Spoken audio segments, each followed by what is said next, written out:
Hey there, YouTubers. Right, so going to do a little overview of this ASUS Prime X670P Wi-Fi socket AM5 Ryzen 7000 compatible. So I have very similar one to this, the Intel Z69P Wi-Fi DDR5. So kind of cool to see this. We can talk about some things that are relevant, obviously. But let's go ahead and roll down. I'm going to blow up the picture in a little bit, but you see RAM there, 6400 plus. So if you find compatible RAM, and you'll find that through the motherboard manufacturer's website under support. Also find what CPUs are compatible. Max RAM supported, 128 gigs. And we'll see this in a second, but PCIe 4.0 slots. Here's your SATA information, what your M.2s are. Let's just go ahead and blow up the photo that they provide here. So we'll see all our connectors, DisplayPort, HDMI, the old PS2 style. That's one thing that drives me nuts about ASUS, that they still, make room for these. I have no use for it. Obviously, people out there do.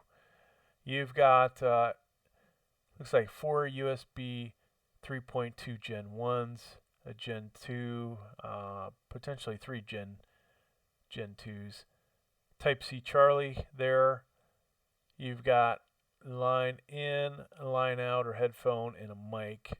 Wi-Fi 6. So this one will have, for all the money you're spending, doesn't even have a built-in I/O shield, which I find kind of hilarious, to be honest with you, that you spend this much money and don't get it. So 3 M.2 slots, all right. PCIe 5.0, wow. So Gen 5, I didn't even notice that on any of the other motherboards. So that's pretty cool there, huh? It would appear that you have this one, that one, and that one. So this would be your Gen 5, Gen 4, Gen 4. And since this has this, it doesn't have a M.2 for Wi-Fi. CMOS battery right here. So PCIe 4.0. Surprised this doesn't have 5.0. Maybe it's because this is one of the cheaper ones. And then, so all 4 of these are PCIe 4.0. Zoom in a little bit more here. So, HD audio here, folks.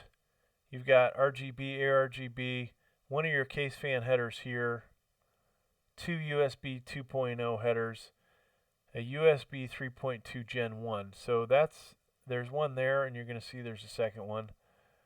This has, I believe, only 4 SATAs, which is quite a bit, right? Here's your front panel connectors. And we have one of the smaller PCIe, I don't know if that is 3.0 or 4.0, but the 1-inch ones. Another fan header here. So we got 2 fan headers. So make sure we didn't miss anything over here.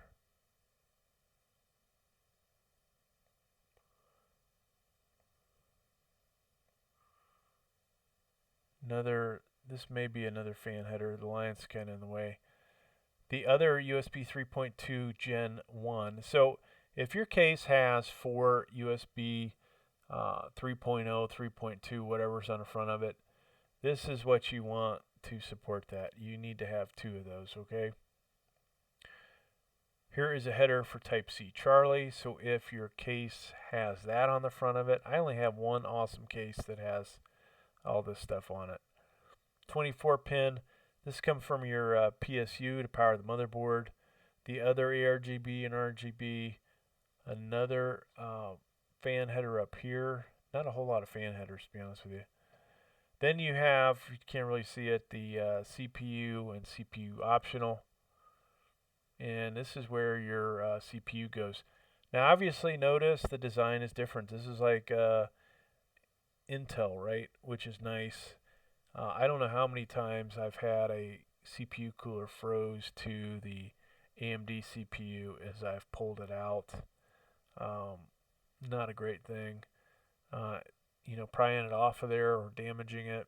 I have done all of those. All right, RAM, 4 RAM slots. Of course, for those of you that don't know any better, if you only have one pair of matching RAM, you'll put it in these light gray ones, okay, A2, B2. And if you end up obviously with 4, you would fill all of those. This is DDR5 RAM, so DDR4 will not work. Let us go back to this site and pull up one more picture. See if we can see it from above. Okay. So CPU connectors, you got a 1x8 and a 1x4. Most computers, you can get away with a power supply that only puts out a 1x8 or only has a 1x8 CPU power connector, but realistically, you should get a power supply that has at least the ability to do the 1x8 and the 1x4. Most likely you'll have two sets of 2x4 to fill that 1x8, and then you'll use one of the 4s to fill that, the extra 4s, right? But folks, that's going to do it. You see they include these mounts here in case you buy one of the AMD AM5 CPU coolers that uses that kind of setup. Otherwise, folks, I don't see anything else. Looks a lot like my Z690P. Aesthetics on it, not really super impressed with the overall look of these, just like on the ones I have. Performance-wise, pretty decent. Heat sinks could be, a little fatter for the amount of money you're spending. I'm not sure, honestly, what the money you're spending on this, where it's going. Is it this chipset? Because there's honestly nothing else really different on this than the Z690P that I have. I really have to think about it, but so very similar except for this area.